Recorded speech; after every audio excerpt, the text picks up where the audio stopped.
Senja turun perlahan di atas hamparan sawah yang mulai mengering.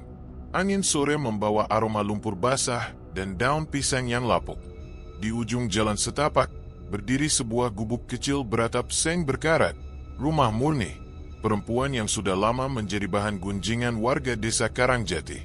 Murni hidup sendirian setelah suaminya meninggal 2 tahun lalu karena demam tinggi. Sejak itu, kehidupannya berubah drastis. Tak ada lagi yang menafkahi, tak ada yang menemaninya berbicara setiap malam. Ia hanya bergantung pada hasil menjual kue keliling dan sedikit bantuan dari tetangga yang iba, meskipun kebanyakan hanya pura-pura peduli. Setiap pagi, Murni berjalan kaki membawa tampah berisi kue cucur dan getuk ke pasar. Badannya kurus, bajunya lusuh, rambutnya disanggul seadanya. Namun di balik kelelahannya, tersimpan amarah yang perlahan membusuk. Amarah terhadap hidup yang tak adil, dan terhadap orang-orang yang selalu memandang rendah dirinya.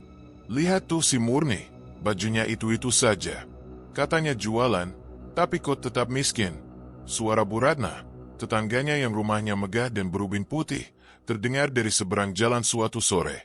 Ia sedang menjemur sprei mahal sambil berbincang dengan ibu-ibu lain. Ya begitulah, orang miskin kan cuma bisa ngeluh, sahut yang lain. Tertawa kecil. Murni yang kebetulan lewat menunduk tanpa suara.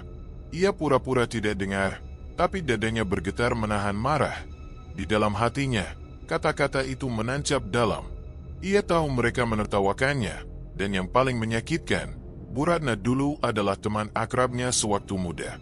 Namun kini, jarak di antara mereka bukan hanya pagar rumah, tapi juga jurang harga diri. Di dalam gubuknya, Murni duduk di lantai tanah yang lembab. Dinding bambu berderit tertiup angin.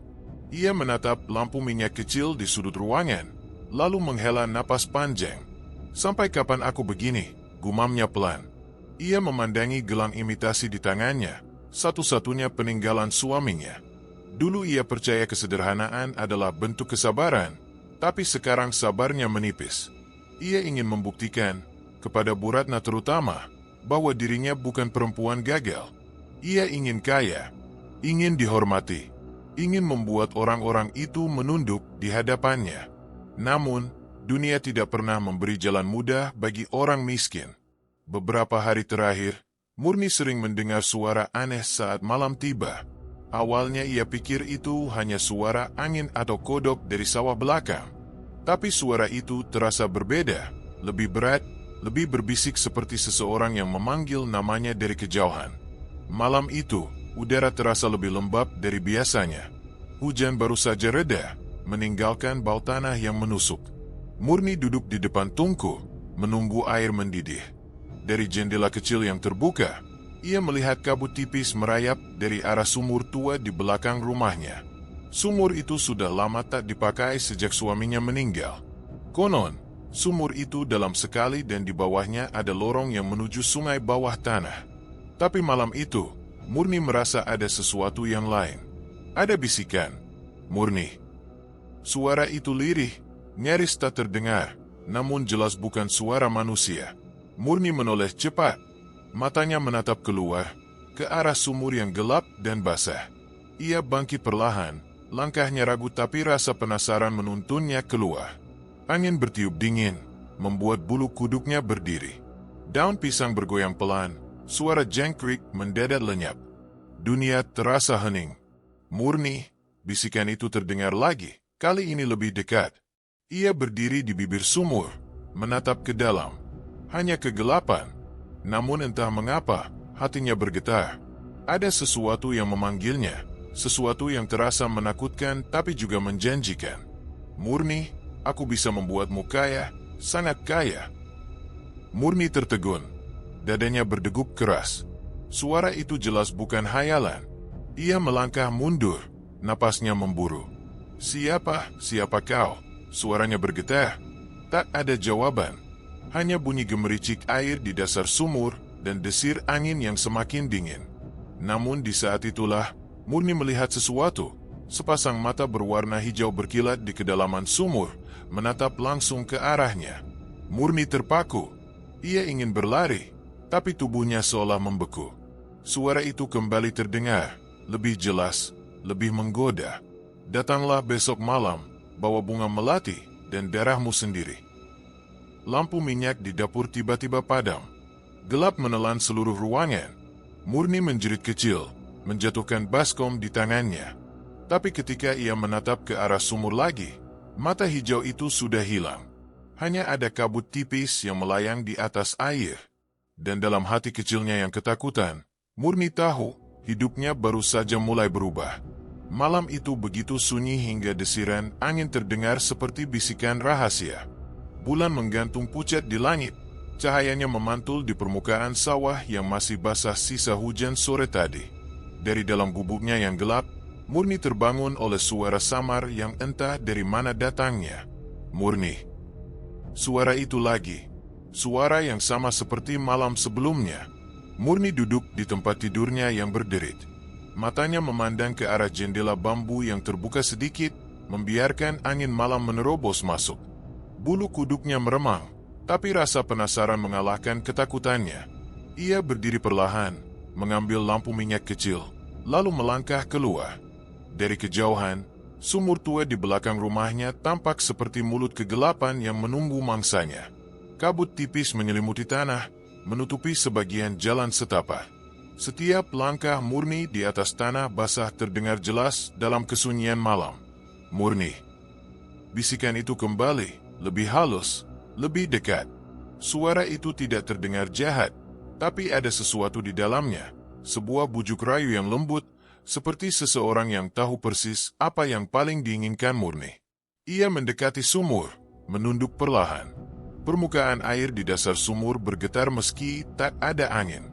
Tiba-tiba, dari pantulan air itu, Murni melihat bayangan ular besar melingkar perlahan. Kulitnya berkilau kehijauan terkena cahaya bulan. Murni terkejut dan hampir menjatuhkan lampu minyaknya. Ia melangkah mundur, menutup mulutnya agar tidak berteriak. Namun rasa takut itu justru bercampur dengan rasa lain, rasa aneh yang tidak bisa ia jelaskan. Seolah-olah, dari dalam sumur itu, sesuatu sedang memanggil jiwanya. "Siapa kau?" bisiknya dengan suara gemetar. Yang terdengar hanyalah suara air yang menetes. Lalu, perlahan, muncul suara berat namun lembut, seolah berasal langsung dari dalam kepalanya. "Aku yang bisa mengubah hidupmu, Murni." Suara itu berhenti sebentar, lalu terdengar lagi. "Tidakkah kau lelah hidup miskin? Tidakkah kau ingin melihat orang-orang itu berlutut di hadapanmu?" Murni menahan napas. Kalimat itu menembus hatinya seperti pisau. Ia memejamkan mata, membayangkan wajah Bu Ratna yang tertawa sombong, rumah besar dengan dinding keramik mengkilap, dan dirinya, berdiri anggun dengan perhiasan emas di tangan. "Siapapun kau," katanya terbata, "aku tak butuh tipu daya setan." Suara itu tertawa pelan, panjang dan bergema. "Ah," kata setan, selalu keluar dari mulut orang miskin yang takut gagal. "Aku bukan setan, Murni. Aku penolongmu. Aku bisa memberimu apapun yang kau mau. Uang, rumah, kekayaan, penghormatan. Kau hanya perlu memberi satu hal kecil sebagai gantinya." Murni menelan ludah. Tangannya gemetar memegang lampu minyak. "Gantinya, apa?" tanyanya pelan. Hening sesaat. Lalu suara itu menjawab, lembut tapi menusuk. "Kesetiaanmu, dan sedikit darahmu malam besok." Murni mundur satu langkah. "Darahku." Suara itu mendesah panjang, seperti suara hembusan angin yang menyelinap ke dalam pikirannya. "Tidak banyak. Hanya tanda bahwa kau rela menjadi bagian dari perjanjian. Setelah itu, semua akan berubah. Rumahmu tak akan reot lagi. Orang-orang yang menertawakanmu akan datang menunduk minta bantuan. Kau akan menjadi perempuan paling kaya di desa ini." Suara itu terdengar begitu meyakinkan. Murni menggigit bibir. Ada bagian dari dirinya yang berteriak untuk lari, tapi ada bagian lain, bagian yang haus akan harga diri dan balas dendam, yang membuatnya tetap berdiri di sana. Ia memandangi permukaan sumur, dan bayangan ular itu masih ada. Matanya hijau, menatap langsung padanya, berkilat seperti permata. Angin bertiup pelan, membuat daun pisang di belakang rumah berdesir. Murni memejamkan mata. Ingatan tentang ejekan Bu Ratna terlintas lagi di kepalanya. Perempuan miskin, kalau ingin kaya ya kerja keras, bukan bermimpi. Mimpi, kata itu terasa pahit. Murni membuka matanya. Jika aku setuju, suaranya hampir tak terdengar. Apa yang harus kulakukan? Dari sumur terdengar suara air beriak pelan, seperti jawaban yang menyambut. Datanglah besok malam, Murni. Bawa melati 7 kuntung, seutas benang merah, dan tetes darahmu sendiri. Setelah itu, kekayaan akan menjadi milikmu. Murni terdiam lama. Lampu minyak di tangannya mulai meredup. Cahaya bulan yang pucat menyinari wajahnya. Wajah seorang perempuan yang terbelah antara rasa takut dan ambisi. Bisikan itu kembali. Kali ini lebih lembut, seperti janji yang manis. Pikirkanlah, Murni, semua penderitaanmu akan berakhir. Tidak akan ada lagi hinaan, tidak ada lagi lapar, tidak ada lagi air mata. Murni menatap sumur itu sekali lagi, lalu berbalik menuju rumahnya. Langkahnya lambat, tapi pikirannya berputar cepat. Malam semakin sunyi, dan di kejauhan, suara burung hantu terdengar 3 kali, serak dan panjang. Di dalam hatinya, sesuatu mulai goyah. Ketakutan yang semula menahannya mulai kalah oleh rasa ingin tahu dan dendam yang mengendap selama ini. Sebelum masuk ke gubuknya, Murni menoleh sekali lagi ke arah sumur yang gelap itu. Dan entah mengapa, di sudut bibirnya muncul senyum samar. Malam berikutnya, mungkin hidupnya tidak akan sama lagi. Pagi itu, matahari baru naik setinggi kepala. Embun masih menempel di daun pisang dan suara ayam berkokok bergema dari arah sawah. Murni membuka pintu gubuknya pelan. Wajahnya pucat karena semalaman tak bisa tidur. Bayangan sumur dan suara bisikan masih menari di kepalanya. Tapi pagi yang cerah membuat semua terasa seperti mimpi buruk yang mulai pudar. Ia berjalan ke belakang rumah, berniat mengambil air untuk mencuci piring. Ketika mendekati sumur, kakinya terhenti. Di antara rerumputan basah di tepi sumur, sesuatu berkilau terkena cahaya matahari. Murni menunduk perlahan, lalu mengangkat benda itu dengan jari gemetaran. Kalung emas. Rantai tipis dengan liontin berbentuk bulat, tampak mahal dan masih berkilau meski sedikit berdebu. Murni menatapnya lama. Tidak mungkin milik orang lain. Tidak ada yang lewat di belakang rumahnya, dan tidak ada tetangga yang datang ke sana. Sumur itu bahkan jarang didekati siapapun. Dari mana ini? Gumamnya pelan. Ia menatap ke arah sumur. Permukaan air tampak tenang, tapi dalam hati Murni teringat suara malam itu. Aku bisa memberimu apapun yang kau mau. Degup jantungnya meningkat. Ia menggenggam kalung itu erat dan buru-buru masuk ke dalam rumah. Awalnya ia ingin mengembalikan kalau ada yang mencari, tapi tidak ada seorang pun yang kehilangan. Siang berlalu tanpa keanehan apapun, dan rasa takut perlahan berubah menjadi rasa penasaran. Saat sore menjelang, Murni membawa tampah berisi kue ke pasar seperti biasa. Tapi kali ini ada yang berbeda. Biasanya, ia harus berkeliling hingga matahari hampir tenggelam baru laku beberapa potong. Namun hari itu, baru setengah jam ia sudah kehabisan dagangan. Semua pembeli seperti berebut, bahkan ada yang menawar dengan harga lebih tinggi. "Bu, kuenya enak banget.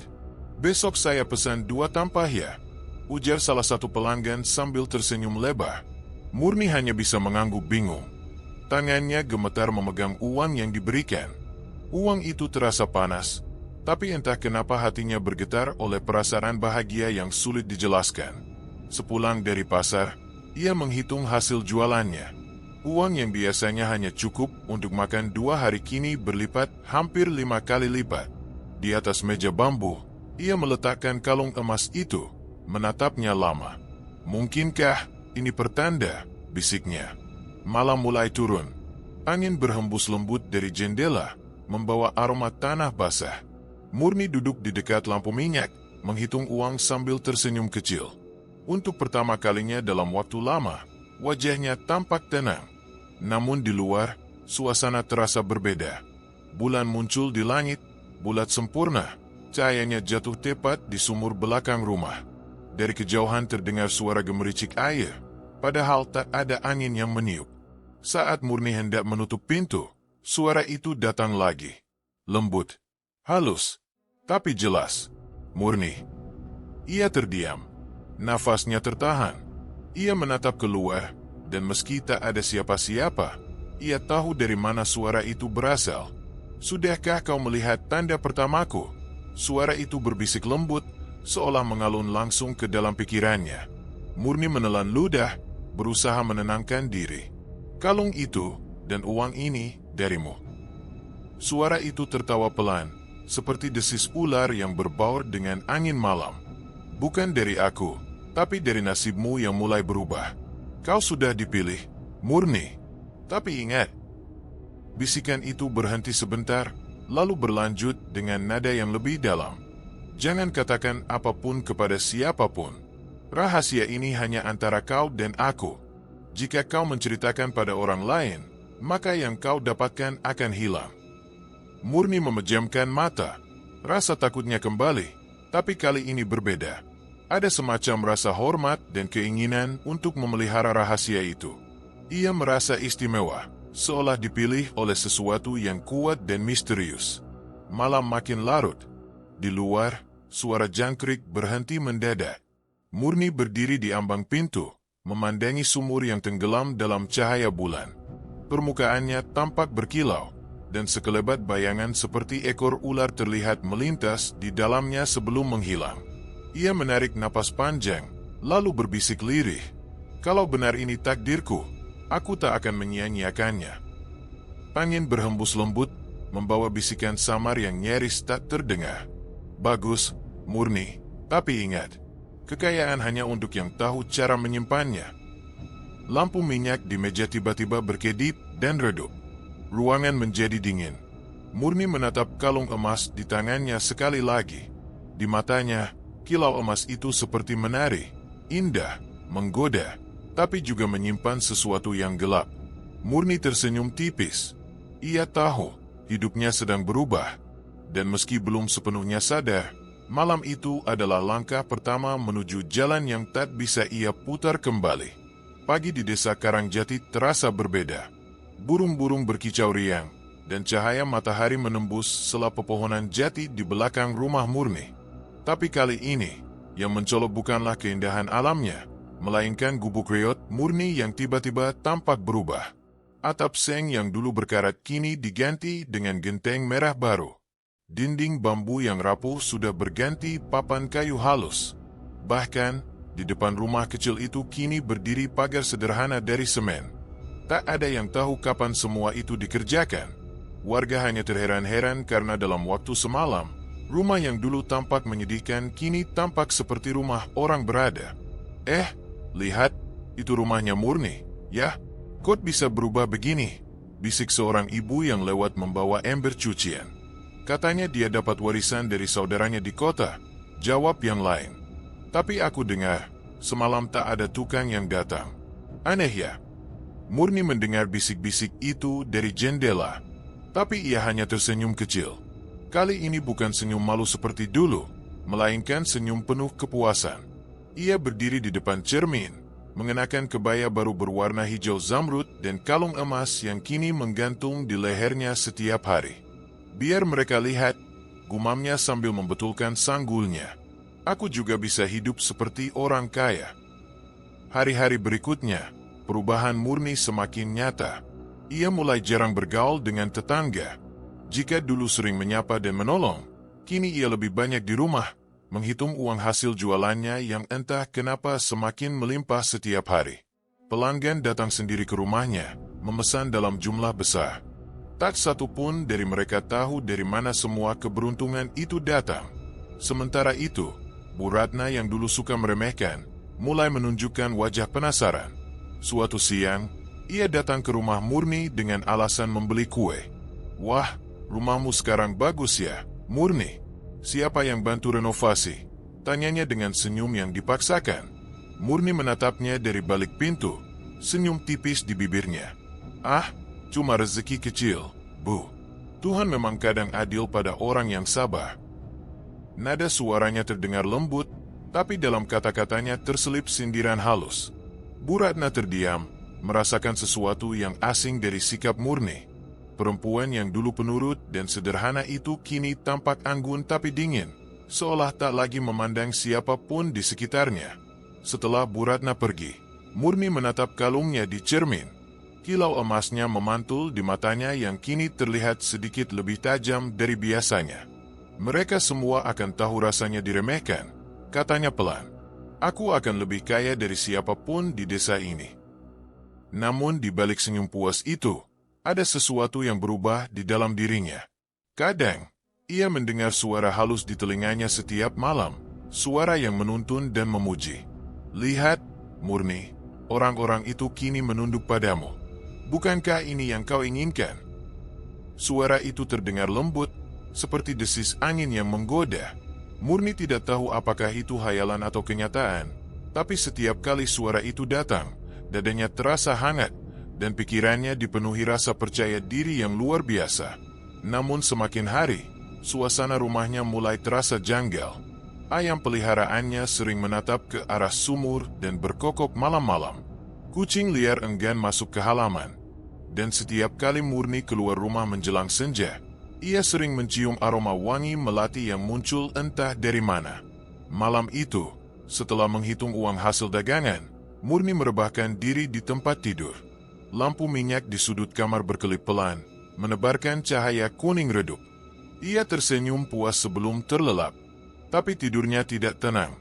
Dalam mimpinya, Murni berdiri di tengah sawah yang luas dan berkabut.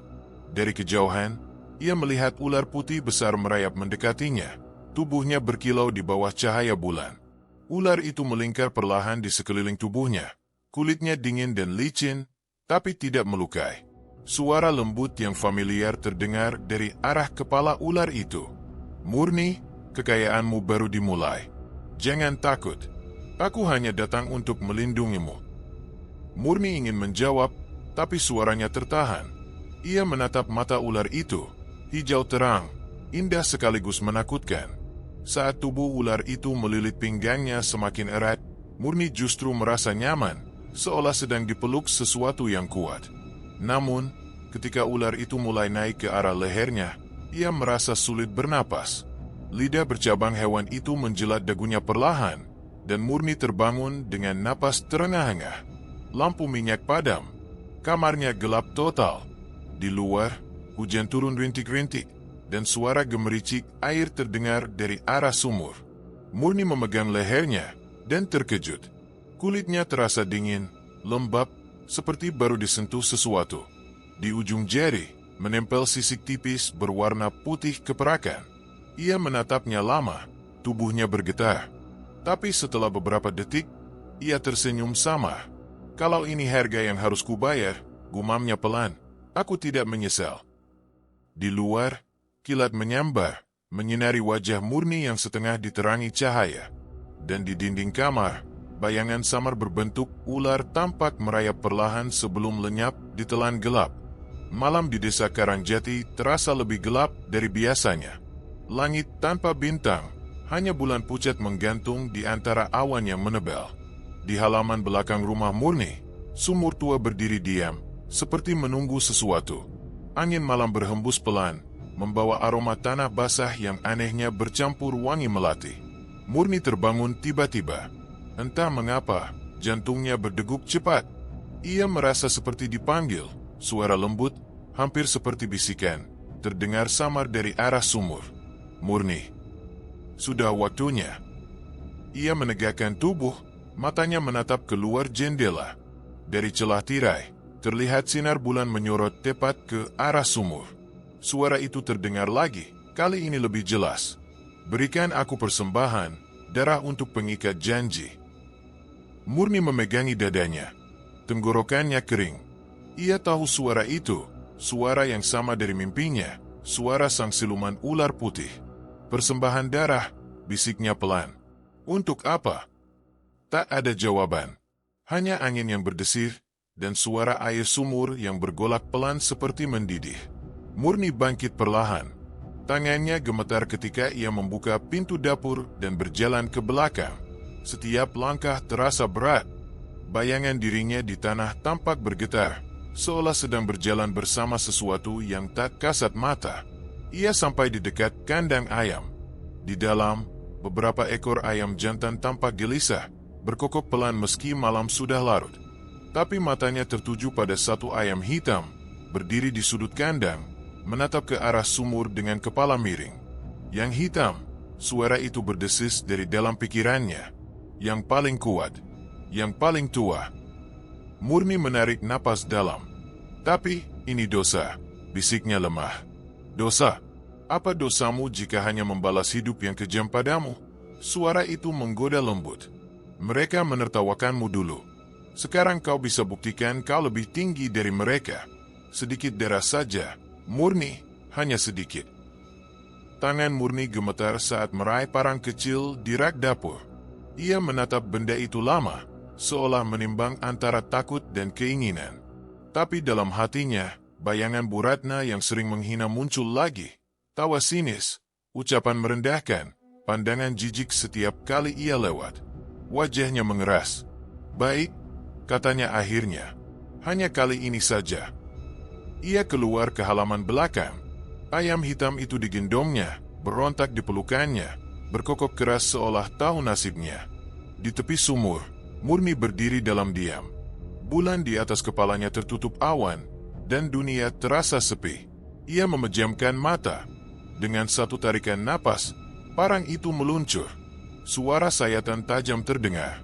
Darah mengucur ke tanah, mengalir pelan ke tepi sumur. Ayam itu meronta sebentar sebelum akhirnya diam. Dari dalam sumur, suara gemericik air terdengar semakin keras, seolah sedang meneguk sesuatu.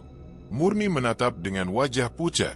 Dalam cahaya redup, ia melihat air di dasar sumur berwarna kemerahan, lalu perlahan berubah jernih kembali. Bagus, desis suara itu lembut. Kau telah membuka pintu rezekimu. Murni terduduk di tanah, tangannya berlumur darah.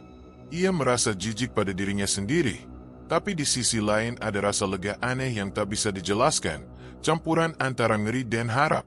Keesokan paginya, hal-hal aneh mulai terjadi. Dagangan Murni semakin laris, pembeli berdatangan tanpa henti. Setiap kali ia membuka warung kecilnya, uang mengalir deras. Semua orang heran dengan perubahan itu. Bahkan Bu Ratna, yang biasanya sombong, kini sering datang membeli barang dengan nada manis. Tapi di balik keberuntungan itu, bau amis darah mulai menyelimuti rumahnya. Tak ada yang tahu sumbernya. Kadang bau itu muncul tiba-tiba, terutama saat malam menjelang. Ayam-ayam tetangga mati tanpa sebab. Kucing yang lewat di halaman belakang ditemukan kaku di dekat sumur. Suatu malam, ketika Murni menjemur pakaian di belakang, dia melihat sesuatu yang membuat darahnya membeku. Di permukaan sumur, muncul bayangan ular putih, melingkar pelan seperti sedang berenang di air. Mata hijau itu menatapnya tajam, lalu menghilang begitu saja. Murni menelan ludah, tubuhnya kaku. Tapi anehnya, ia tidak berlari. Sebaliknya, ia hanya berdiri mematung sambil menggenggam kalung emas di lehernya. Kau akan mendapat lebih banyak lagi. Suara itu berbisik lembut di pikirannya. Tapi ingat, setiap kekayaan harus dijaga dengan darah. Angin berhembus pelan, membawa bau amis yang semakin kuat. Murni memejamkan mata, dan di antara ketakutannya, terselip senyum tipis. Ia tahu, perjanjian itu sudah dimulai. Dan sejak malam itu, kekayaan benar-benar mengalir tanpa henti, bersamaan dengan semakin banyaknya hewan yang mati misterius di sekitar rumahnya. Pagi itu, matahari menembus jendela kaca besar rumah Murni yang baru direnovasi. Dindingnya kini berwarna gading, perabotan mahal berjejer rapi di ruang tamu, dan lantai mengilap seperti cermin.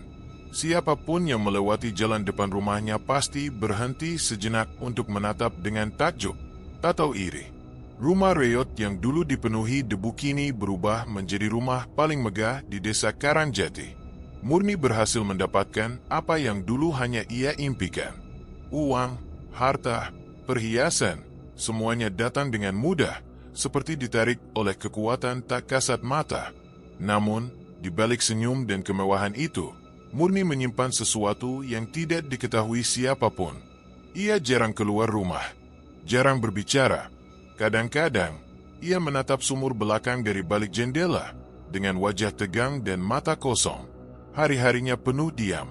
Warga mulai menjauh. Beberapa orang mengaku mendengar suara aneh dari rumah Murni pada malam hari, seperti desisan panjang, disertai suara benda berat yang diseret di lantai.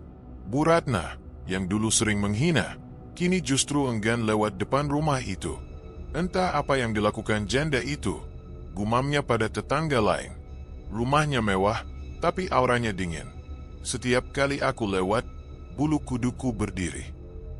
Kiai Salman pun sempat mendatangi Murni suatu sore. Hati-hati dengan harta yang datang tiba-tiba, ucapnya pelan. Segala sesuatu ada bayarnya.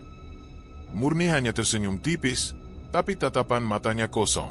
Saya cuma bekerja lebih keras, Kiai. Mungkin Allah kasihan pada saya. Namun begitu Kiai Salman pergi, wajahnya berubah tegang. Ia tahu, uang itu bukan hasil kerja keras, tapi hasil darah dan bisikan dari sesuatu yang tidak seharusnya ia dengarkan. Malam hari menjadi waktu terburuk bagi Murni. Setelah semua lampu dimatikan dan rumah sunyi, suara itu datang lagi. Sah. Awalnya samar, seperti angin yang menyusup dari bawah pintu. Tapi lama-lama semakin jelas. Murni terbangun di ranjangnya, menatap ke arah lantai kayu yang dingin. Sah. Murni. Suara itu berdesis panjang, seolah keluar dari celah di bawah rumah. Ia menahan napas. Keringat dingin mulai mengalir di pelipisnya. Siapa di sana? Tanyanya pelan. Tidak ada jawaban, hanya desisan panjang yang membuat bulu kuduknya berdiri. Ia turun dari ranjang, mengambil senter, dan berjalan perlahan ke ruang tengah. Suara langkahnya menggema pelan di lantai kayu. Saat sinar senter menyapu permukaan, sesuatu tampak bergerak cepat. Bayangan panjang seperti ekor ular menyelinap di antara celah papan.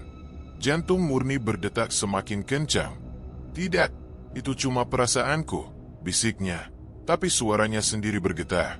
Ia menutup telinga, mencoba tidur lagi. Tapi setiap kali memejamkan mata, suara itu kembali muncul. Kali ini disertai bisikan lembut, suara yang dulu pernah ia dengar di malam perjanjian. Kau sudah kaya, Murni, tapi kau lupa aku. Aku lapar. Tubuh Murni kaku. Ia ingin menjerit, tapi tenggorokannya terasa dicekik. Ia hanya bisa memeluk bantal dan menatap langit-langit, di mana bayangan seperti ular besar merayap perlahan di antara pantulan cahaya lampu minyak. Keesokan paginya, pelayan baru yang Murni pekerjakan mendadak berhenti. Katanya, ia mendengar desisan panjang dari dalam kamar mandi saat tengah malam, disusul suara langkah menyeret. Tidak ada yang berani masuk ke rumah itu lagi. Kini Murni benar-benar sendirian di dalam kemewahan yang ia impikan. Ruangan luas itu terasa hampa. Setiap sudut rumah seperti berbisik, mengingatkannya bahwa ia tidak sendirian. Ia duduk di meja makan besar dengan piring-piring perak di depannya. Makanan mahal tersaji, tapi rasanya hamba. Tak ada tawa, tak ada teman, tak ada kehidupan. Hanya keheningan yang menekan dan rasa takut yang semakin hari semakin nyata. Malam berikutnya, suara itu kembali. Lebih keras, lebih dekat. Sah, di sini. Murni. Ia menjerit kecil, menatap lantai. Dari celah di bawah papan kayu, sesuatu muncul perlahan. Sisi keperakan, berkilau dalam remang lampu. Panjang, tebal, bergerak pelan. Murni mundur ke dinding, wajahnya pucat pasi. Pergi, jangan ganggu aku. Suaranya parau. Aku tak pernah pergi, jawab suara itu. Desisnya lembut namun menusuk. Aku di bawah kakimu. Aku menunggu daerah yang baru. Tiba-tiba seluruh lampu padam. Ruangan menjadi gelap gulita. Satu-satunya yang terdengar hanyalah desisan panjang yang terus menggema, seolah berasal dari seluruh penjuru rumah. Murni menutup telinganya, menjerit, tapi suaranya tenggelam oleh suara itu. Suara yang kini tidak lagi halus, tapi keras, memantul dari lantai ke dinding, memenuhi setiap ruang kosong di rumahnya yang megah. Malam itu, di tengah kekayaan dan kilauan harta, Murni sadar, rumahnya bukan tempat tinggal, tapi sarang bagi sesuatu yang menuntut bayaran. Dan desisan itu belum berhenti, malah semakin jelas. seolah mendekat tepat ke telinganya. Darahmu, sudah waktunya. Matahari siang menyinari halaman rumah Murni yang tampak megah dan sunyi. Burung-burung enggan berkicau di sekitar pekarangannya. Udara di sana terasa berbeda, dingin, padahal matahari sedang terik. Dari arah jalan, seorang pria tua berpeci berjalan pelan sambil membawa tongkat kayu. Dialah Kiai Salman, sosok yang dihormati warga desa karena kebijaksanaannya. Wajahnya tenang, tapi matanya penuh kewaspadaan. Ia berhenti di depan pagar besi tinggi rumah Murni, mengetuknya dengan ujung tongkat. "Assalamualaikum, Bu Murni," suaranya lembut namun tegas. Tak lama kemudian, pintu pagar terbuka sedikit. Murni muncul dengan pakaian kebaya mahal, rambut disanggul rapi, tapi wajahnya tampak letih, seperti orang yang tak tidur semalaman. Ia memaksakan senyum. "Waalaikumsalam, Kiai. Silakan masuk." Kiai Salman melangkah masuk, menatap sekeliling. "Rumahmu indah sekali sekarang. Alhamdulillah, Allah melapangkan rezekimu." Murni menunduk, tangannya gemetar memegang cangkir teh. "Iya, Kiai, semua berkat kerja keras dan doa." Kiai Salman tersenyum samar. Kerja keras memang penting, tapi terkadang manusia lupa bertanya dari mana rezeki itu datang. Kalimat itu terdengar ringan, tapi menusuk. Murni terdiam. Ia menatap lantai, menghindari tatapan Kiai Salman. Dalam hatinya, ada suara lain berbisik, suara yang dulu datang dari sumur. "Jangan bicara, jangan sebut namaku." Ia menggenggam rot erat-erat, berusaha tenang. "Saya tidak mengerti, Kiai," katanya pelan. "Saya hanya berusaha hidup layak. Dulu saya miskin, semua orang menghina saya. Sekarang saya ingin hidup seperti orang lain." Kiai Salman menatapnya lama. "Tidak ada salahnya ingin hidup lebih baik, Murni. Tapi kalau kau sampai menukar jiwa dengan dunia, itu bukan rezeki, itu kutukan." Murni tersentak. Matanya langsung menatap wajah Kiai Salman, tapi bibirnya bergetar. "Kiai, apa maksudnya?" "Aku mendengar hal aneh," ucap sang Kiai pelan. "Warga melihat ular besar di sekitar rumahmu. Ada pula yang bilang, mereka mencium bau darah setiap malam. Aku tak ingin percaya gosip, tapi aku harus mengingatkanmu." Murni merasakan bulu kuduknya berdiri. Ia ingin menjawab, tapi tenggorokannya terasa kering. Di dalam pikirannya, suara desis kembali terdengar. "Diam, Murni. Jika kau bicara, aku akan tahu." Murni menunduk dalam-dalam. "Itu cuma omongan orang, Kiai. Tidak ada apa-apa di sini." Namun Kiai Salman tetap menatapnya tajam. "Jika kau menyimpan sesuatu, lepaskan sekarang sebelum terlambat. Setan selalu menagih, dan bayaran yang mereka minta tidak pernah kecil." Murni mengangkat pandangannya. Matanya berkaca-kaca. Ada keinginan untuk jujur, untuk meminta tolong, tapi rasa takutnya lebih besar. Di dalam benaknya, suara siluman semakin keras, berdesis marah. "Berani kau sebut aku di depan manusia itu?" Kiai Salman berdiri, menghela napas panjang. "Baiklah, Murni. Aku tidak akan memaksa. Tapi ingat, tidak semua kekayaan adalah berkah. Kadang, itu adalah rantai halus yang menyeretmu perlahan ke neraka." Ia melangkah pergi meninggalkan rumah.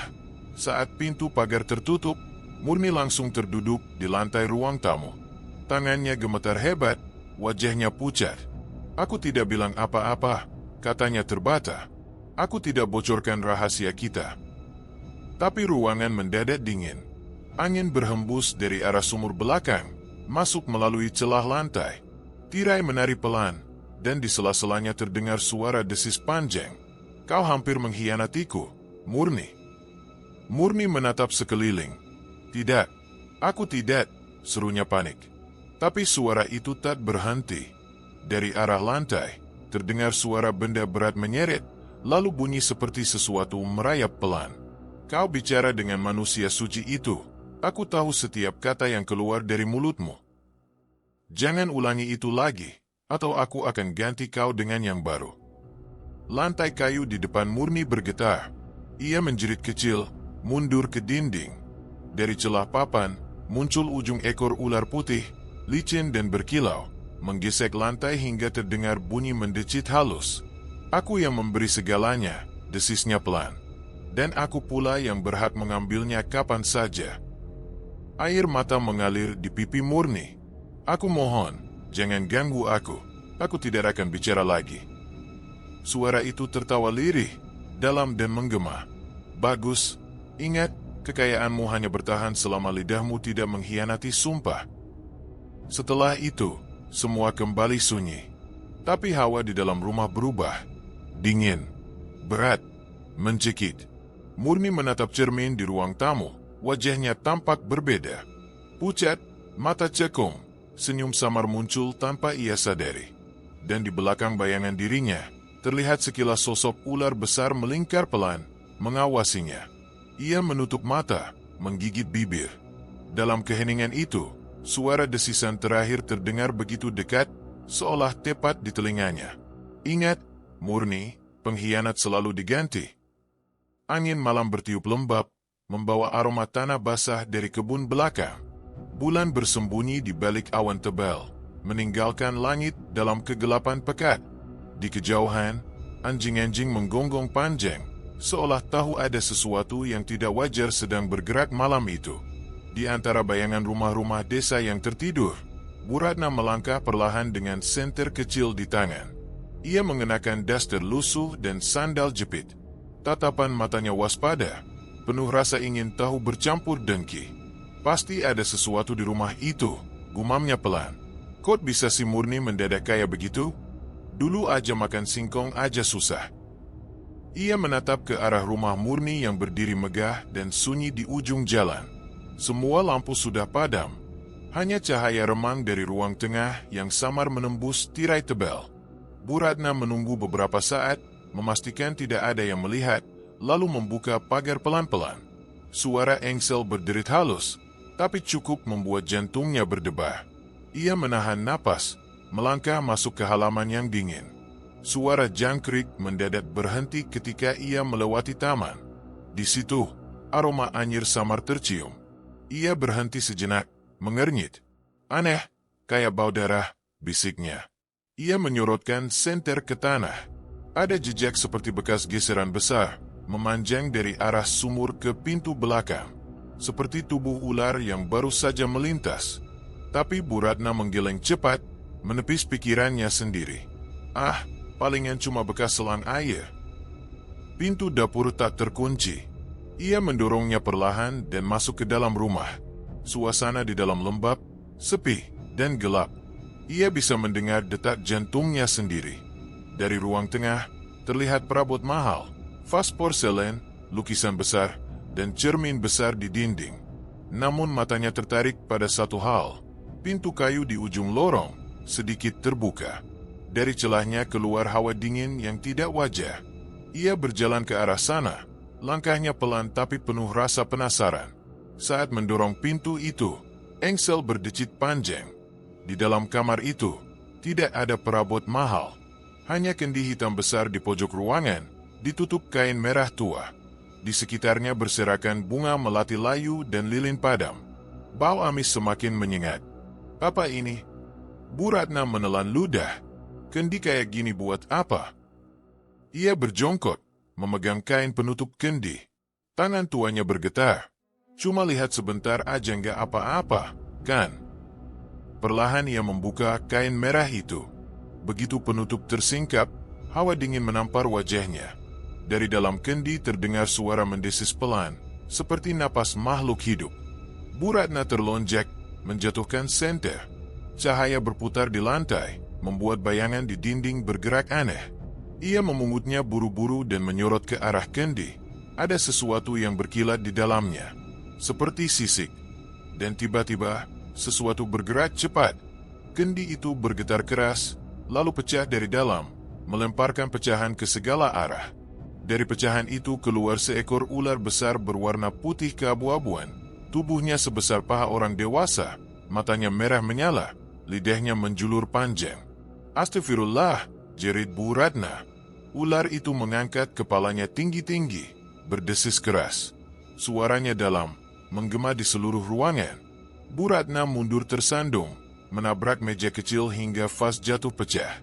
Tubuhnya bergetar hebat. Senter terlepas dari tangan. Cahaya menyorot wajah ular yang mempunyai bentuk mata seperti manusia, dan bibirnya tersenyum sama. "Kenapa kau ganggu tempatku?" Suara berat bergema, bukan dari mulut Bu Ratna, tapi dari udara di sekitarnya. "Aku cuma mau lihat, aku nggak ngapa-ngapain." Suaranya terbata, air mata mengalir. Ular itu melingkar cepat, tubuhnya menyeret di lantai, meninggalkan bekas lendir hitam. Ia mendesis pelan, lalu tiba-tiba melompat ke arah Bu Ratna. Jeritan panjang pecah di rumah itu, bercampur suara benda jatuh dan kaca pecah. Burung-burung di luar pohon berterbangan panik. Setelah itu, sunyi. Beberapa detik kemudian, pintu kamar tertutup sendiri, menimbulkan dentuman keras. Keesokan paginya, warga digemparkan oleh kabar bahwa Bu Ratna ditemukan pingsan di halaman belakang rumah Murni. Tubuhnya kaku, matanya melotot, dan lidahnya membiru. Di sekujur tubuhnya ada bekas lilitan panjang seperti ular, tapi tidak ada satupun ular ditemukan di sekitar situ. Beberapa warga bergosip di depan pagar, sementara Murni berdiri di beranda, wajahnya pucat namun berusaha tampak tenang. "Kasihan, Bu Ratna," ucap salah satu tetangga. "Katanya dia semalam jalan ke rumahmu, Bu." Murni tersenyum tipis, menatap ke arah tubuh Bu Ratna yang dibawa warga ke puskesmas. "Ah, saya nggak tahu, Bu. Saya tidur dari habis Isya. Mungkin dia cuma tersesat." Namun di balik senyum tenangnya, jantung Murni berdetak cepat. Dalam pikirannya, suara berbisik itu muncul lagi, pelan, tapi tajam seperti desis ular. "Kau lihat, Murni, pengkhianat tidak hanya datang dari lidahmu, tapi dari mata orang lain. Sekarang dia sudah diganti." Murni menggigit bibir, menatap kendi pecah yang kini disembunyikannya di belakang rumah, terbungkus karung. Matanya basah. Ia tahu, malam itu bukan akhir, tapi awal dari sesuatu yang lebih gelap. Dan ketika angin berhembus melewati daun-daun, terdengar lirih desis panjang dari dalam rumah. "Satu sudah kubalas, siapa berikutnya?" "Murni." Rumah besar itu kini tidak lagi terasa seperti tempat tinggal, melainkan penjara. Langit siang tampak redup meski matahari masih menggantung di atas sawah. Udara di sekitar rumah selalu lebih dingin dibanding tempat lain di desa. Dinding-dindingnya berembun, lantainya terasa lembab. Sudah 3 hari berlalu sejak Bu Ratna ditemukan pingsan di halaman belakang. Perempuan itu belum sadarkan diri, dan warga mulai berbisik. Mereka yakin semua bermula dari rumah Murni. Katanya Bu Ratna lihat sesuatu di sana. "Aku dengar," dia menjerit, "ular putih," sebelum jatuh. Rumah itu angker sekarang. Lihat saja, burung pun gak mau hinggap di atapnya. Bisikan-bisikan itu menyebar cepat. Pedagang yang biasa mengantar bahan ke rumah Murni berhenti datang. Pembantu yang dulu membantu bersih-bersih mengundurkan diri tanpa pamit. Bahkan tukang kebun yang sudah bekerja bertahun-tahun tidak kembali lagi sejak malam kejadian. Kini, rumah itu benar-benar sepi. Murni duduk di kursi ruang tengah, memandangi jendela besar yang tertutup tirai tebal. Hujan rintik turun di luar, menambah suram suasana. Di tangannya, secangkir teh yang sudah dingin berjam-jam. Ia tak menyentuhnya. Tubuhnya kurus, wajahnya pucat, dan lingkar matanya menghitam. Kekayaan yang dulu membuatnya bangga, kini hanya membuatnya muak. "Aku cuma ingin hidup lebih baik," bisiknya lirih. "Aku nggak minta sampai sejauh ini." Namun di dalam rumah besar itu, suara kecil bisa terdengar bergema panjang. Setiap langkahnya menimbulkan gema aneh, seolah ada yang berjalan di belakang. Kadang, di malam hari, ia mendengar suara desis dari bawah lantai. Kadang seperti napas berat di telinganya saat ia mencoba tidur. Suatu malam, ketika listrik padam, Murni menyalakan lilin di ruang tamu. Ia mendengar suara langkah pelan di lantai atas. Padahal rumah itu hanya 1 lantai. Suara itu seperti sesuatu yang merayap, bukan berjalan. "Siapa di sana?" teriaknya. Suaranya bergetar. Tak ada jawaban. Hanya bunyi desis panjang, mengalun dari arah dapur. Murni menelan ludah, membawa lilin dan melangkah perlahan. Ia tahu sumber suara itu, sumur belakang rumah, tempat segalanya bermula. Setiap langkah terasa berat. Hatinya menolak, tapi seolah ada sesuatu yang memanggil. Begitu ia tiba di dapur, lilin di tangannya bergetar. Api menari-nari kecil, lalu padam tiba-tiba. Kegelapan menelan segalanya. Dan di dalam kegelapan itu, suara lembut, mendesis, seperti membelai telinganya. Kau kesepian, Murni. Ia menahan napas. Suara itu tidak asing. Suara yang dulu menggoda, yang dulu membuatnya menandatangani janji yang tak pernah ia pahami. Kau sudah kaya, tapi lihat dirimu sekarang, lanjut suara itu. Mereka menjauh, karena mereka tak pantas untukmu. Kau lagi-lagi muncul, bisik Murni. Aku nggak mau lagi, aku cuma mau hidup tenang. Suara itu tertawa pelan. Suara tertawa yang berat dan basah, seperti udara yang keluar dari lubang sumur. Tenang, kau sudah milikku, Murni. Tenang itu bukan untukmu. Tiba-tiba, dari arah sumur terdengar bunyi air bergolak, seperti sesuatu yang besar bergerak di dalamnya. Dari jendela, cahaya bulan memantul samar ke arah dapur, menyingkap bayangan di lantai. Bayangan kepala ular besar yang muncul perlahan dari arah belakang rumah. Murni menutup mulutnya menahan jerit. Tubuhnya gemetar hebat. Jangan ganggu aku lagi, tolong. Suara itu kembali, lebih dekat, berbisik seperti dari balik tengkuknya. Kau tahu perjanjian kita belum selesai. Waktu persembahan berikutnya sudah dekat. Aku nggak mau. Aku nggak mau lagi darah. Bayangan itu bergetar, lalu menghilang, meninggalkan hawa dingin menusuk. Namun sebelum benar-benar lenyap, suara itu berbicara satu kali lagi, pelan, tapi jelas. Kalau kau tak mau memberi, aku akan mengambil. Tapi aku bisa beri jalan lain. Murni menoleh cepat. Apa maksudmu? Perpanjang perjanjianmu.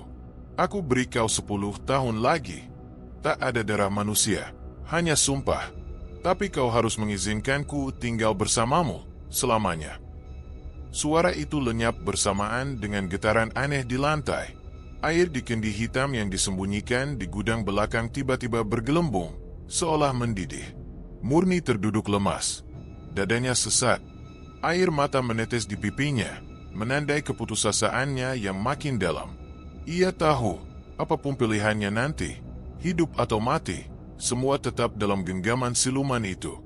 Di luar, petir menyambar pohon mangga di depan rumah, membuat kaca jendela bergetar keras. Dan di sela suara hujan deras, terdengar lagi desisan halus dari arah sumur, seperti janji yang tak pernah bisa ia tolak.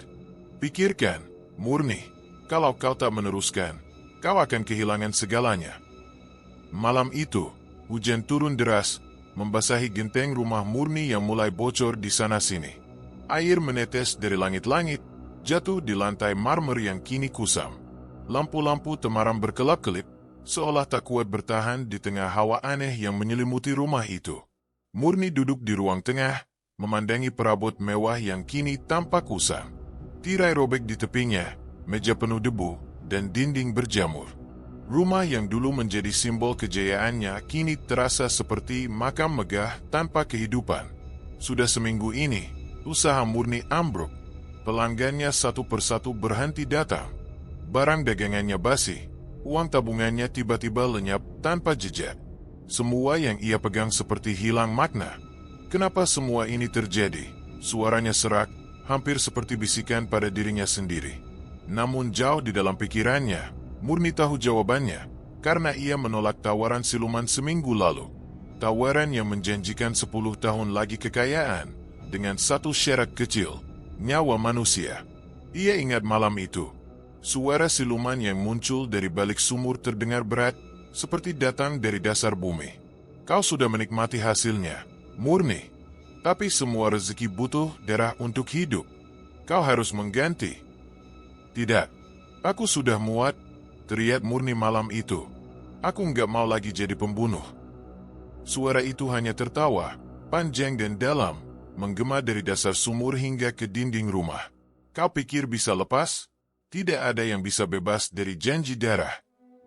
Sejak malam itu, segala sesuatu berubah cepat. Kain tirai robek tanpa sebab, kaca jendela retak sendiri, bahkan cermin besar di kamar Murni memantulkan bayangan ular yang bergerak di belakangnya, padahal ruangan kosong. Setiap malam, desisan semakin keras. Tapi kini, bukan hanya desisan, suara tangisan lirih juga mulai terdengar. Tangisan yang samar, seperti suara perempuan menangis dari dalam sumur. Awalnya Murni mengira hanya halusinasi. Tapi semakin lama, tangisan itu terdengar lebih jelas, lebih dekat, dan lebih memilukan. Huhuhu, kembalikan aku. Suara itu menggema setiap malam. Kadang terdengar dari sumur, kadang dari balik dinding kamar, bahkan pernah dari bawah tempat tidur. Murni mulai kehilangan akal. Ia menutup telinga, menjerit, tapi tangisan itu tetap terdengar di kepalanya. Ia menyalakan semua lampu rumah, namun justru cahaya itu membuat bayangan ular di dinding tampak semakin jelas, berputar mengelilinginya seperti mengejek. Pada siang hari, warga semakin menjauh.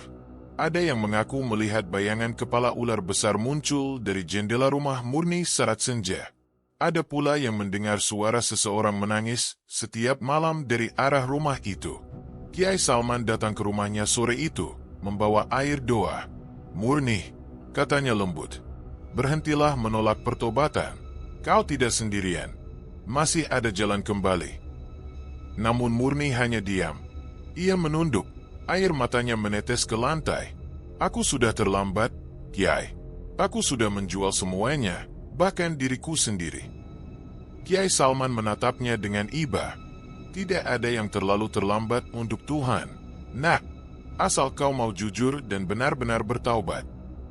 Namun sebelum ia sempat menambahkan kata-kata lain, kendi hitam di sudut ruangan bergetar pelan, menimbulkan suara retakan.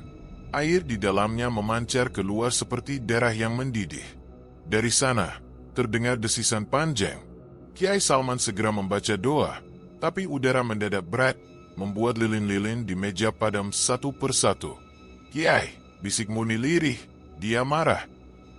Seketika itu, kaca jendela pecah dari dalam. Angin dingin berhembus kuat, membuat tirai menari liar. Dari arah sumur, terdengar suara berat, bukan lagi bisikan, tapi seperti jeritan yang tertahan. "Kau menolak, Murni. Kau menolak darahku." Suara itu membuat seluruh rumah bergetar. Vas jatuh, kursi bergeser sendiri, bahkan lantai terasa berdenyut. Murni menutup wajahnya sambil berteriak, "Aku nggak mau lagi. Ambil saja semuanya. Aku nggak butuh kekayaan." Hening. Hanya suara hujan deras di luar yang terdengar. Namun kemudian, perlahan, dari arah dapur, terdengar suara tangisan lirih, seperti anak kecil yang menangis di dalam air. Tangisan itu makin lama makin jelas, seolah naik dari dasar sumur dan mengalun di seluruh rumah. "Ibu, tolong aku." Murni membeku. Tangisan itu, suara itu, sangat familiar. Seperti suara anaknya yang sudah meninggal bertahun-tahun lalu. Ia menatap ke arah sumur lewat jendela belakang. Air di permukaan beriak pelan, meski hujan telah berhenti. "Tidak, itu tidak mungkin," gumamnya, menutup telinga. Tapi tangisan itu tak berhenti, justru semakin nyaring, berubah menjadi jeritan memilukan. "Kembalikan aku, Ibu." Dan pada saat itu, kendi hitam di ruang tamu pecah dengan suara keras, menyemburkan asap hitam ke seluruh ruangan. Murni terjatuh, tubuhnya gemetar. Di antara kabut hitam yang menutupi rumah, terdengar suara siluman itu lagi, lirih tapi jelas. "Harga baru sudah kutetapkan, Murni, dan kau tahu siapa yang akan kutagih." Tangisan itu berubah menjadi raungan panjang, mengisi setiap sudut rumah yang kini retak dan bergetar. Di luar, angin berhenti, desa menjadi hening.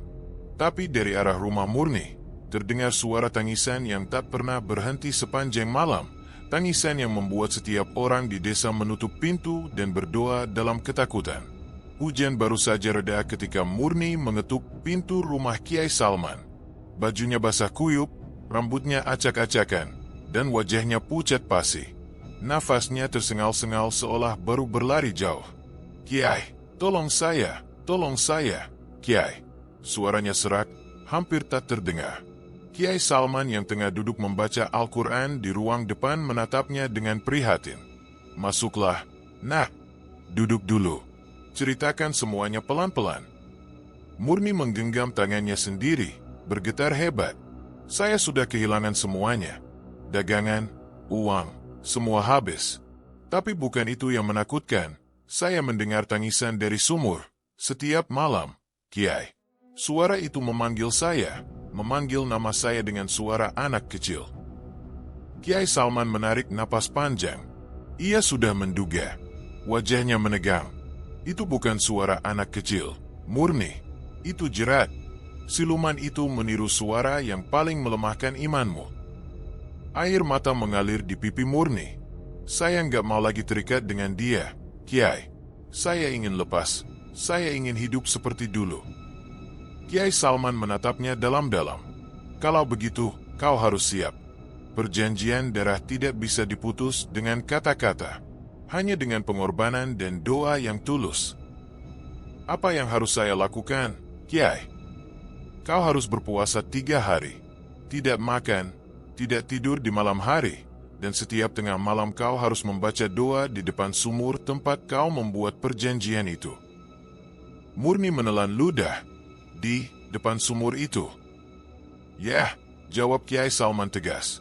"Itu tempat di mana ia muncul, dan di sana pula kau harus menutup pintunya. Tapi ingat, jangan bicara padanya kalau ia memanggil. Jangan menatap matanya. Dan apapun yang terjadi, jangan berhenti berdoa." Murni menunduk lama, lalu mengangguk pelan. "Baik, Kiai. Saya siap." Malam pertama, rumah Murni terasa lebih sepi dari biasanya. Udara lembab menusuk kulit. Semua lampu dipadamkan kecuali lilin di dekat sumur belakang. Murni duduk bersila di depan sumur, mengenakan mukena putih sederhana. Di tangannya, tasbih peninggalan almarhum ibunya. Ia mulai berzikir pelan, membaca ayat-ayat yang Kiai ajarkan. Suara jangkrik hilang. Angin berhenti. Bahkan waktu terasa berhenti. Setiap detik terasa panjang. Air di sumur tampak tenang, tapi hawa dingin merambat dari dalamnya. "Allahu Akbar. Astagfirullah." Namun baru 5 menit berlalu, suara itu muncul lagi. Lembut, menyeruak di sela-sela doanya. Murni. Ia memejamkan mata erat, menahan air mata. "Jangan dengar, jangan lihat," bisiknya pada diri sendiri. Tapi suara itu makin keras. "Kau mau meninggalkan aku? Setelah semua yang kuberikan?" Murni bergetar hebat. Air sumur mulai beriat pelan, seperti ada sesuatu yang bergerak di bawahnya. Lilin di sampingnya bergetar, apinya menunduk ke tanah. "Kau lupa dari mana datang emasmu?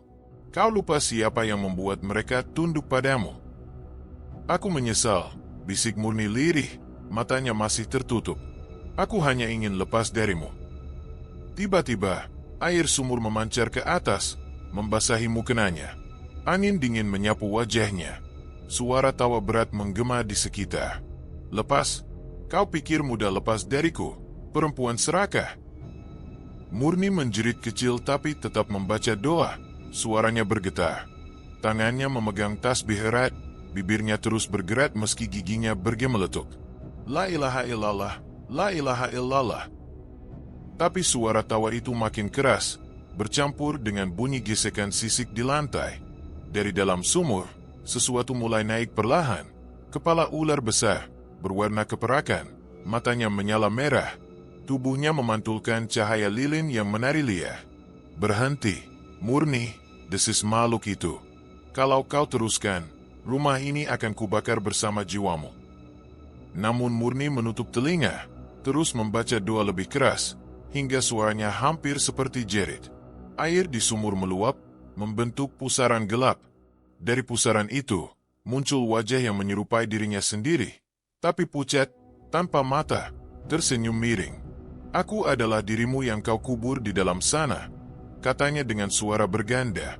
Murni menjerit, menjatuhkan tasbihnya. Tapi sesaat kemudian, pintu rumah terbuka keras, dan angin kencang menerpa masuk. Lilin padam. Dalam kegelapan itu, hanya 2 mata merah besar yang tampak, menatapnya dari arah sumur. Siluman itu kini benar-benar muncul di dunia nyata. Tubuhnya menjulang dari dasar sumur, setengah manusia, setengah ular, dengan kulit licin berkilat dan wajah tanpa hidung. Kau ingin melarikan diri, Murni? Suaranya menggema berat. Tidak ada lari bagi yang telah menandatangani darah. Murni terdorong ke belakang, terjatuh, namun ia tetap mencoba membaca doa dengan suara serak. Dinding rumah bergetar, kendi-kendi pecah, kaca jendela retak. Siluman itu maju perlahan, meninggalkan jejak lendir hitam di lantai. Kalau kau teruskan, aku akan mengambil sesuatu yang jauh lebih berharga darimu. Dan ketika Murni berteriak memohon pertolongan, suara petir membelah langit, menerangi wajah siluman itu, jelas, nyata, dan mengerikan. Matanya menatap Murni lurus, penuh amarah. Kau milikku, selamanya. Malam itu udara seperti berhenti bergerak. Di tengah ruang tamu rumah Murni, puluhan lilin menyala membentuk lingkaran. Asap dupa naik perlahan, menebar aroma tajam yang menusuk hidung. Kiai Salman duduk di tengah lingkaran, memegang kitab kecil yang terbuka. Di hadapannya, Murni duduk bersila dengan mata sayu dan tangan gemetar. Ingat, nak, kata Kiai pelan, apapun yang terjadi, jangan biarkan lidahmu berhenti berzikir. Murni hanya mengangguk, napasnya berat. Keringat membasahi pelipisnya meski udara terasa dingin. Dari sumur di belakang, terdengar suara gemericik air, kadang seperti bisikan, kadang seperti tawa. Kiai Salman mulai membaca doa, suaranya tegas namun lembut. Ayat demi ayat meluncur, menggema di dalam ruangan. Lilin bergetar, bayangan menari di dinding. Beberapa menit pertama berjalan tenang, tapi tiba-tiba Murni menggigil. Tubuhnya menegang, matanya terbuka lebar tanpa ekspresi. Bibirnya bergetar, lalu keluar suara yang bukan miliknya. Berhenti, tua bangka. Suara itu serak, dalam, dan menggema. Dia sudah menjadi milikku. Kiai Salman tak berhenti membaca. Suaranya makin keras, menutup desisan itu. Tapi Murni tertawa, tawa yang melengking tinggi dan memantul di seluruh ruangan. Ia menatap Kiai dengan mata hitam pekat, pupilnya berbentuk celah seperti mata reptil. Kau pikir doa bisa memisahkan kami? Katanya sambil tersenyum miring. Aku hidup di dalam dirinya, di darahnya, di hatinya. Kiai Salman menggenggam tasbih erat. Makhluk terkutuk, kau bukan tuan atas manusia. Pergilah dengan nama Allah. Murni berteriak, lalu kepalanya menunduk keras ke depan seolah tertarik oleh sesuatu. Tubuhnya bergetar, dan dari mulutnya keluar desisan panjang. Di sekitar lehernya muncul pola menyerupai sisik berwarna abu kehijauan. Dia memanggilku, kata suara itu dari mulut Murni. Dia haus darah. Dia ingin tumbal. Cukup, seru Kiai Salman. Ia menaburkan air doa ke arah Murni. Air itu mengenai kulitnya dan langsung menimbulkan asap tipis. Murni berteriak kesakitan, menggeliat seperti ular terbakar. Seluruh ruangan berguncang halus. Lilin-lilin berkedip, sebagian padam. Dari langit-langit terdengar bunyi gesekan sisik panjang, seperti sesuatu melata di antara balok kayu. Kiai Salman tetap membaca doa, matanya terpejam. Ya Allah, lepaskan hamba MU ini dari ikatan setan yang menyesatkan. Tapi Murni mendadak berdiri. Matanya menatap tajam ke arah Kiai. Dia tak mau pergi. Kiai, katanya dengan dua suara sekaligus, satu suaranya sendiri, satu lagi berat dan bergetar. Dia bilang, aku sudah menjadi rumahnya. Kiai Salman berdiri perlahan, lalu menatap Murni penuh iba. Kalau begitu, biarlah rumah itu kubersihkan, walau dengan darah dan doa. Ia mulai membaca ayat terakhir dari kitab kecil itu. Murni menjerit. Tubuhnya terangkat sedikit dari lantai, bergetar hebat. Lilin-lilin padam satu persatu. Hanya tersisa satu di depan wajahnya yang menyala sama. Allahu la ilaha illa huwa al-hayyul qayyum. Suara Kiai Salman makin keras. Tapi bersamaan dengan itu, sesuatu mulai keluar dari tubuh Murni. Bayangan berbentuk ular besar, transparan, melingkar di udara, menatap Kiai dengan mata merah menyala. Kau akan menyesal, orang tua, desisnya. Kau tak tahu apa yang telah dia berikan padaku. Aku tahu, jawab Kiai Salman mantap, karena dia telah memberimu bagian dari dirinya. Tapi bagian itu kini akan kuambil kembali. Ia memercikkan air doa terakhir. Cahaya putih menyilaukan memenuhi ruangan. Bayangan ular itu menjerit, tubuhnya terpecah menjadi asap hitam. Murni jatuh ke lantai, menggeliat, lalu diam tak bergerak. Suara siluman lenyap perlahan, digantikan suara angin lembut yang masuk melalui celah jendela. Semua lilin padam. Hanya aroma dupa yang tersisa, menebar samar. Kiai Salman menghampiri Murni. Ia memeriksa napasnya. Masih ada, lemah tapi stabil. Namun kulitnya kini tampak aneh. Di leher dan lengan, bekas sisik halus berwarna keperakan tampak jelas di bawah cahaya remang. Kiai Salman menghela napas panjang. Setan bisa pergi, tapi jejaknya akan tetap tinggal. Murni membuka mata perlahan. Pandangannya kosong, matanya bengkak oleh air mata dan ketakutan. Dia di dalam saya, Kiai, bisiknya lemah. Saya masih bisa mendengarnya, dia belum benar-benar pergi. Kiai Salman menunduk. Dia lemah sekarang, tapi kau harus tetap kuat. Terus berzikir, terus berdoa. Jangan biarkan hatimu kosong, karena disitulah mereka masuk. Murni menangis, suaranya parau. Saya takut, saya tidak tahu apakah saya masih diri saya sendiri. Kiai menepuk pundaknya pelan. Kau akan tahu saat waktunya tiba. Tapi malam ini, kau telah memenangkan satu pertempuran. Hening. Hanya bunyi hujan yang mulai turun kembali di luar rumah, jatuh di genting dan menyapu bau dupa yang tersisa. Di lantai, bekas lingkaran ritual masih terlihat sama. Dan di tengahnya, di tempat Murni tadi kerasukan, tersisa jejak lendir tipis berbentuk sisik ular, tanda bahwa pertempuran belum benar-benar berakhir. Pagi itu matahari muncul lembut di balik pepohonan.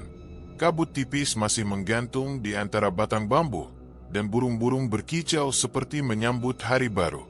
Di halaman rumah kecil yang kini tampak lebih bersih, Murni menyapu perlahan. Wajahnya tampak tenang meski tubuhnya tampak lemah. Rumahnya tak lagi megah. Bangunan besar yang dulu ia bangun dari harta pesugihan kini tinggal puing-puing. Dijual sedikit demi sedikit untuk menutup hutang dan kebutuhan sehari-hari. Namun, bagi Murni, kehilangan itu tak lagi menyakitkan. Ia merasa seperti baru keluar dari mimpi buruk yang panjang. Sesekali ia berhenti menyapu, memandang sumur di belakang rumahnya. Sumur yang dulu menjadi sumber bisikan itu. Batu-batunya kini ditutup dengan papan kayu tebal, dan di atasnya diletakkan kendi berisi air doa pemberian Kiai Salman. Tidak boleh dibuka lagi, katanya waktu itu, sampai Allah yang menentukannya. Murni menunduk. Saya janji, Kiai, gumamnya. Hari-hari berjalan pelan. Murni kini berjualan gorengan di depan rumah. Tak sebanyak dulu, tapi cukup membuat dapurnya mengepul. Beberapa warga mulai berani mendekat, bahkan menyapa. Mereka tahu apa yang terjadi, meski tak ada yang berani membicarakannya secara langsung. Bu Murni, ini gorengannya enak sekali, kata salah satu pembeli, seorang ibu muda. Sekarang panjenengan lebih ramah, ya? Hehe, saya cuma mau hidup tenang, jawab Murni singkat. Kabar baik juga datang dari Bu Ratna. Setelah pingsan dan dirawat berminggu-minggu, ia akhirnya pulih. Tubuhnya masih lemah, tapi ia berubah drastis, tidak lagi menyombongkan kekayaan. Suatu pagi, ia datang ke rumah Murni membawa bingkisan sederhana. Maafkan saya, Murni, katanya pelan. Dulu saya banyak salah. Saya dengki, saya jahat. Saya kira kamu cuma iri. Saya hampir mati waktu itu. Murni terdiam sejenak, lalu menatapnya dengan mata lembut. Saya juga banyak salah, Bu. Mungkin kalau saya nggak dendam waktu itu, semua ini nggak akan terjadi. Mereka berdua duduk di serambi, hanya diam beberapa saat, mendengarkan suara ayam dan angin. Tak ada dendam, tak ada rasa tinggi rendah. Hanya dua perempuan yang sama-sama pernah disakiti oleh kesombongan dan nafsu dunia. Siang menjelang sore, Murni kembali menata dagangannya yang tersisa. Dalam hati ia merasa damai, sesuatu yang tak pernah ia rasakan saat bergelimang harta dulu. Tapi meski hidupnya kini sederhana, ada sesuatu yang tetap menempel padanya. Bekas sisik halus di pergelangan tangan yang tak bisa hilang meski digosok sekeras apapun. Malam harinya, udara kembali lembab. Angin bertiup pelan, membawa aroma tanah basah dari arah sawah. Murni sedang duduk di dekat jendela, menatap bulan yang separuh tertutup awan. Ia memejamkan mata sejenak, mengucap doa dengan khusyuk. Namun, di tengah keheningan itu, suara halus tiba-tiba terdengar. Samar, seperti datang dari jauh. Murni. Ia membuka mata cepat. Tidak ada siapa-siapa. Hanya suara jangkrik di luar rumah. Ia menatap ke arah sumur yang tertutup papan, tampak tenang dalam gelap. Hanya angin, katanya meyakinkan diri. Ia berdiri, menyalakan pelita di sudut dapur, lalu menyiapkan air wudhu. Saat ia mencuci tangan, air itu terasa agak hangat, seolah ada sesuatu yang bergerak di bawah permukaannya. Ia mengernyit, lalu membuang air itu ke tanah. Setelah salat, ia duduk kembali di tikar pandan. Suara di luar semakin sunyi. Tapi entah kenapa, malam itu terasa berbeda. Dari arah sumur, terdengar bunyi pelan seperti sesuatu yang menggesek papan kayu. Murni menahan napas. Tidak mungkin, bisiknya. Ia mengambil kitab kecil pemberian Kiai Salman dan membacakan satu ayat perlahan. Tapi saat lidahnya menyebut nama Allah, suara itu berhenti, lalu digantikan oleh desisan panjang, pelan tapi jelas, seolah datang tepat dari bawah tanah. Ezzah. Pelita di sudut ruangan bergoyang, apinya menipis lalu mati. Rumah menjadi gelap total. Dalam kegelapan itu, Murni memeluk kitabnya erat-erat, menatap ke arah sumur yang kini hanya tampak sebagai bayangan hitam. Aku sudah bebas, bisiknya pada dirinya sendiri. Kau tidak akan bisa kembali. Namun di sela-sela desis angin malam, suara itu kembali terdengar, lebih lembut, lebih licik, lebih dekat. Aku tidak pernah pergi, Murni, aku hanya menunggu. Murni memejamkan mata rapat-rapat, air matanya menetes, tubuhnya gemetar. Di luar, bulan kembali muncul di antara awan, cahayanya jatuh tepat ke arah sumur yang tertutup papan. Dan di bawah papan itu, terdengar suara air bergolak pelan, diiringi satu desisan panjang, seperti napas makhluk yang belum siap benar-benar hilang dari dunia manusia. Sore itu, langit tampak muram. Awan kelabu menutup cahaya matahari, membuat desa tampak pucat. Murni sedang duduk di teras rumah, menjemur pakaian sambil menatap sawah di kejauhan. Angin membawa aroma lembab yang tak sedap, seperti bau lumpur bercampur besi. Ia baru saja selesai berdoa setelah salat asar, berusaha mengalihkan pikirannya dari desisan yang akhir-akhir ini sering muncul. Sejak malam terakhir, suara itu datang makin sering. Kadang terdengar dari dapur, kadang dari arah sumur yang sudah ditutup rapat. Aku ini cuma mimpi, gumamnya, mencoba menenangkan diri.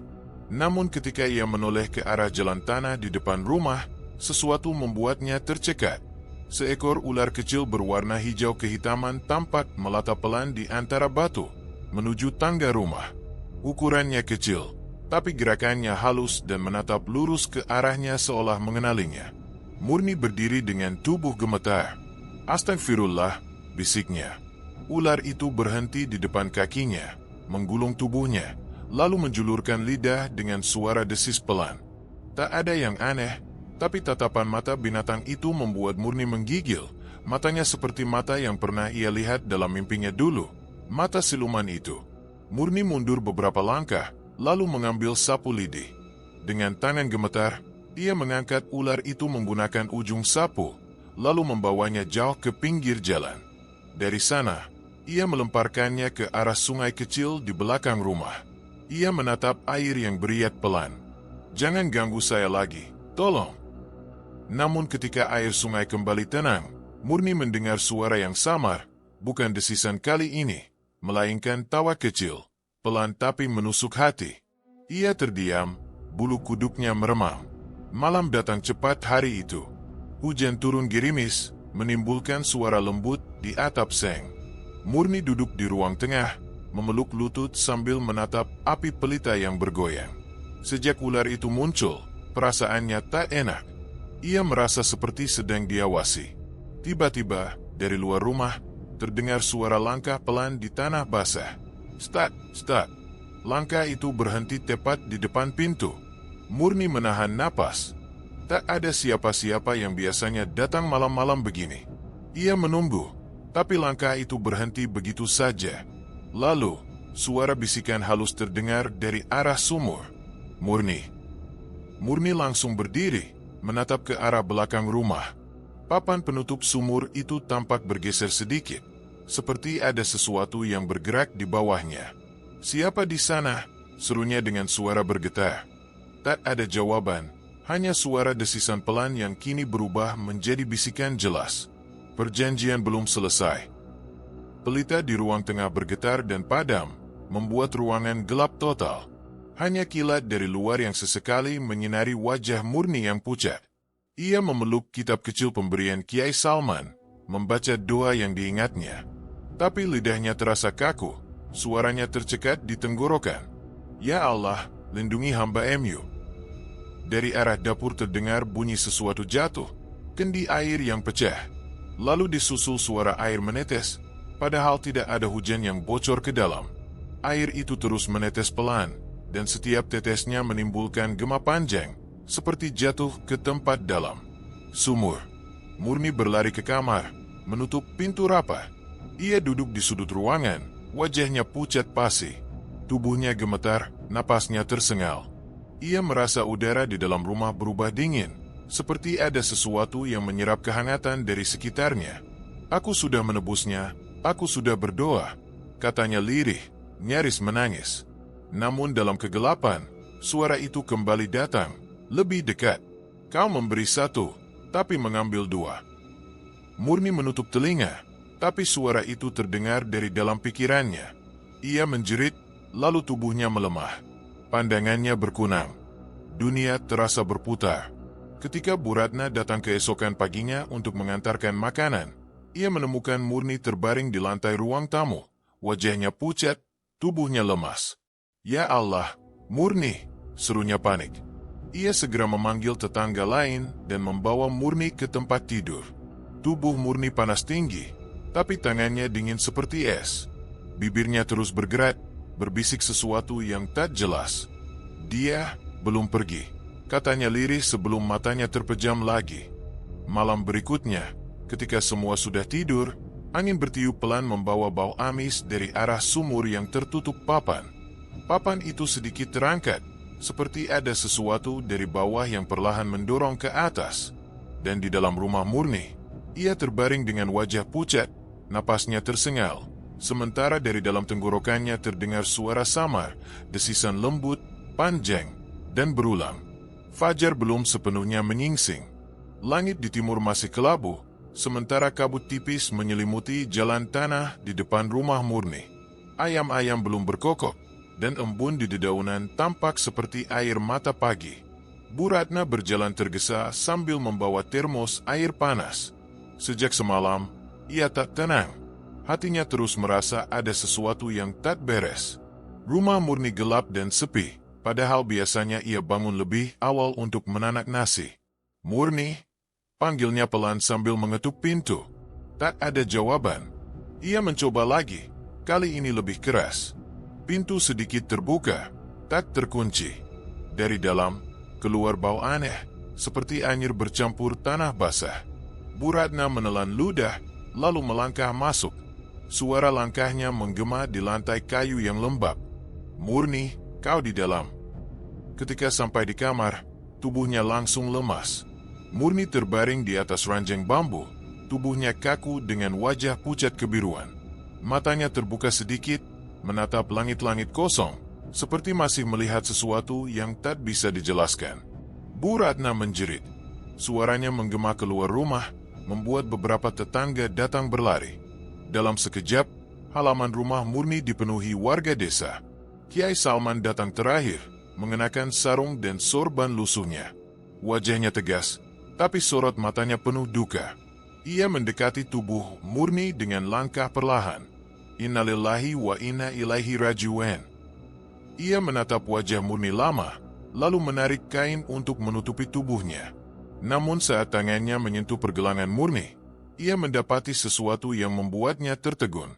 Di tangan kanan Murni, terdapat sisik tipis berwarna kehitaman yang mengilap ketika terkena cahaya fajar. Bentuknya seperti kulit ular, tapi melekat pada kulit manusia. Beberapa warga yang melihat langsung mundur ketakutan. "Astagfirullah, apa itu, Kiai?" tanya Bu Ratna dengan suara bergetar. Kiai Salman menghela napas panjang. Inilah akibat dari perjanjian yang tak diselesaikan dengan tobat sejati. Dosa yang diikat dengan darah tidak bisa hilang hanya dengan air doa. Ia menatap ke arah sumur di belakang rumah yang masih tertutup papan. Kabut pagi menebal di sekitarnya. Kita harus menutup tempat itu. Hari ini juga. Beberapa lelaki desa mengikuti perintahnya. Mereka membawa batu besar dan semen. Namun begitu mendekati sumur, udara di sekitar terasa dingin luar biasa, seperti tersedot dari bumi. Salah satu lelaki menggigil. "Kiai, bau amisnya makin kuat." Kiai Salman menatap lubang sumur yang gelap. "Bacalah ayat kursi. Jangan berhenti sampai aku bilang." Mereka mulai membaca doa dengan suara gemetar. Saat batu pertama dijatuhkan ke dalam sumur, suara gemuruh pelan terdengar dari dalamnya, diikuti dengan desisan panjang yang membuat semua orang membeku. Sah. Batu itu seakan tak pernah menyentuh dasar. Suaranya lenyap ditelan sesuatu. Kiai Salman menggenggam tasbihnya erat-erat. "Cepat, tutup semuanya. Jangan beri celah sedikit pun." Mereka menumpuk batu dan semen, menutup rapat-rapat sumur itu hingga tak terlihat bekasnya. Setelah selesai, Kiai Salman menancapkan papan bertuliskan ayat pendek di atasnya. "Biar ini jadi batas antara yang hidup dan yang tersesat," katanya lirih. Hari itu, jenazah Murni dimakamkan sederhana. Tak banyak yang berani mendekat. Wajahnya tampak tenang, tapi di sekitar jari-jarinya masih tampak bekas sisik yang tak hilang meski sudah dibersihkan. Beberapa warga berbisik di antara tangis. "Kasihan Murni. Dia sudah tobat, tapi setan tak mau melepasnya." Kiai Salman hanya menunduk. Tobat bukan sekadar ucapan, tapi perjanjian baru dengan Tuhan. Bila hati masih ragu, pintu kegelapan tetap terbuka. Setelah pemakaman selesai, desa berangsur tenang. Tapi malamnya, angin kembali bertiup aneh. Kabut turun lebih tebal dari biasanya, menutup seluruh jalan desa. Dari arah rumah Murni yang kini kosong, terdengar suara gesekan kayu seperti pintu dibuka pelan. Lalu, desisan lirih itu datang lagi. Anjing-anjing menggonggong tanpa sebab. Lampu-lampu minyak di rumah warga bergoyang. Di langit, awan menutupi bulan, meninggalkan kegelapan total. Bu Ratna yang masih terjaga di rumahnya mendengar suara samar itu lewat jendela. Ia menatap keluar, tapi hanya terlihat bayangan samar seperti ular panjang melata di tanah, lalu menghilang ke arah sumur yang telah ditutup. Kiai Salman, yang sedang berzikir di surau, tiba-tiba membuka mata. Ia tahu sesuatu masih tertinggal. Jin itu tak pergi, gumamnya pelan. Ia hanya diam, menunggu yang berikutnya tergoda. Suara desisan terdengar sekali lagi, panjang dan berirama, seolah menjadi peringatan yang menembus kabut pagi. Dan hingga kini, warga desa jarang lewat di depan rumah itu. Katanya, kalau kau berdiri cukup lama di sana saat fajar, kau bisa mendengar suara napas panjang dari bawah tanah, seperti seseorang atau sesuatu yang masih hidup di dalamnya. Maka berakhirlah kisah tentang Murni, wanita yang mencari keberuntungan lewat jalan yang salah dan membayar dengan jiwa serta ketenangannya. Rumahnya kini tinggal bangunan kosong yang ditutupi lumut, sementara sumur di belakangnya tetap tertutup rapat, tak ada yang berani mendekat. Namun, setiap kali malam turun dan kabut menebal, beberapa warga mengaku masih mendengar desisan samar, seolah mengingatkan siapapun yang serakah. Semua yang datang dari kegelapan akan kembali pada kegelapan. Jangan pernah menukar iman dengan kekayaan sesaat. Setan memberi dengan tangan kanan dan mengambil segalanya dengan tangan kiri. Kalau kamu suka cerita ini dan ingin kisah horor lain yang penuh misteri dan pesan moral, tekan tombol subscribe Nyalakan lonceng notifikasi.